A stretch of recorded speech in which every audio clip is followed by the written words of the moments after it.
Trade, space और defence पर Modi Putin की बातचीत। हैदराबाद हाउस से लेकर आज यूएस को शॉक लगेगा। पूरी दुनिया की नजरें पुतिन के भारत दौरे पर हैं।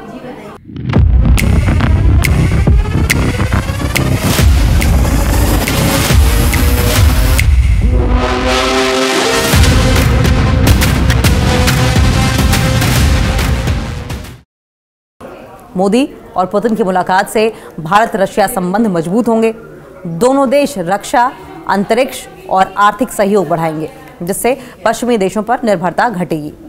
आइए ये जान लेते हैं कि इस दौरे पर क्या कुछ खास होने वाला है। रूसी राष्ट्रपति व्लादिमीर पुतिन 2 दिनों के भारत दौरे पर हैं।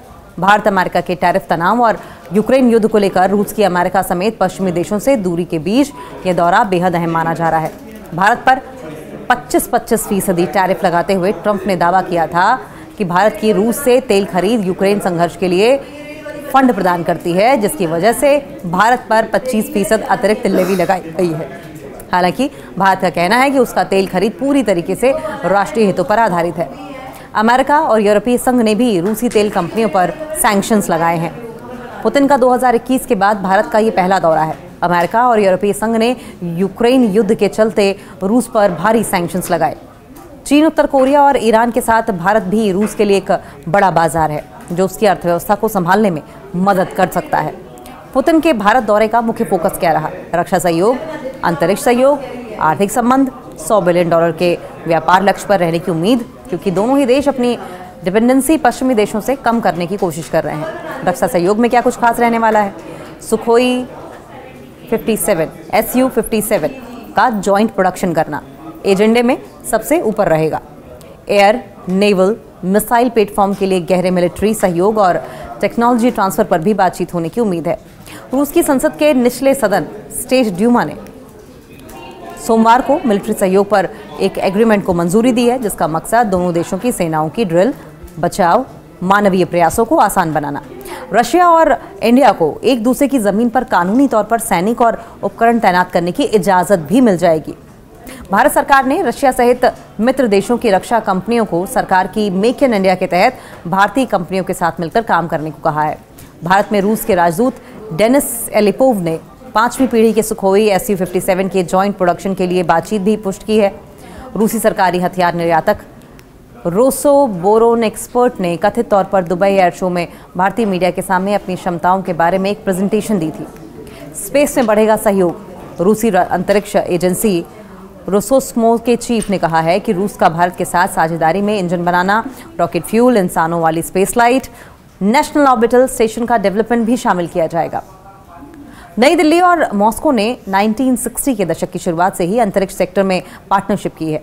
1984 में Rakesh Sharma Soviet Soyuz spacecraft में अंतरिक्ष में जाने वाले पहले भारतीय बने थे। रशिया भारत के आने वाले human space flight mission Gaganyaan पर भी भारत के साथ काम कर रहा है। आर्थिक संबंध और डॉलर से आज़ादी। राष्ट्रपति पुतिन की भारत यात्रा से पहले ही रशिया ने दोनों देशों के आर्थिक संबंध को मजबूत करने की इच्छा जाहिर कर दी है। दोनों देश अपने नेशनल पेमेंट सिस्टम को रशिया के मीर और भारत के रुपे कार्ड्स को आपस में जोड़ने पर सहमत भी होते दिखाई दे रहे हैं। अगला कदम रशिया के SBP यानी कि फॉस्टर पेमेंट्स और भारत के UPI को जोड़ना होगा।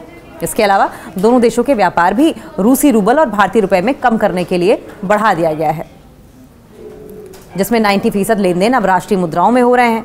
क्रेमलिन प्रवक्ता दिमित्री पेस्कोव ने पुतिन की यात्रा से पहले भारत के साथ जो कुछ भी साझा किया जा सकता है साझा किया। ट्रेड को मिलेगा बढ़ावा, और ये बहुत गौर करने वाली बात है और यही सबसे इंपॉर्टेंट की पॉइंट भी है। इस दौरे में ट्रेड और बिजनेस पार्टनरशिप को बढ़ावा देने पर भी फोकस किया जाएगा। प्राइवेट कंपनियों के बीच कॉपरेशन बढ़ाने के लिए एक प्लेटफॉर्म को प्रमोट किया जाएगा और लीडर्स समिट के साथ एक बड़ा बिजनेस फोरम भी आयोजित किया जाएगा।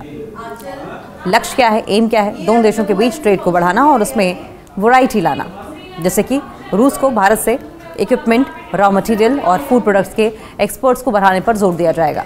दोनों देशों ने 2030 तक अपने कुल ट्रेड को $100 बिलियन तक बढ़ाने का एक बड़ा लक्ष्य रखा है। फिलहाल ट्रेड में काफ़ी असंतुलन है, जिससे कि भारत रूस से लगभग 64 बिलियन का सामान इंपोर्ट करता है, जबकि सिर्फ 5 बिलियन का एक्सपोर्ट करता है और इस गैप को कम करना एक मुख्य प्राथमिकता है। और प्रेसिडेंट पुतिन ने कहा है कि उनकी सरकार ट्रेड असंतुलन को ठीक करने के तरीकों पर एक्टिव तरीके से काम कर रही है।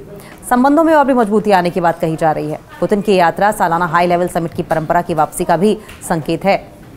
इससे पहले दोनों नेता सितंबर में चीन के तियानजिंग शहर में शंघाई कोऑपरेशन ऑर्गेनाइजेशन समिट में मिले थे। रूस के उप प्रधानमंत्री डेनिस मंटूरोव ने कहा है कि दोनों पक्षों के यात्रा के एजेंडे को अच्छी तरीके से तैयार किया है, जो दोनों देशों के बीच संबंधों को दी जाने वाली अहमियत को दिखाता है। भारत ने हाल ही में कजान और येकातेरिनबर्ग शहरों में 2 दूतावास खोले हैं, जो दशकों के बीच पड़ते हैं।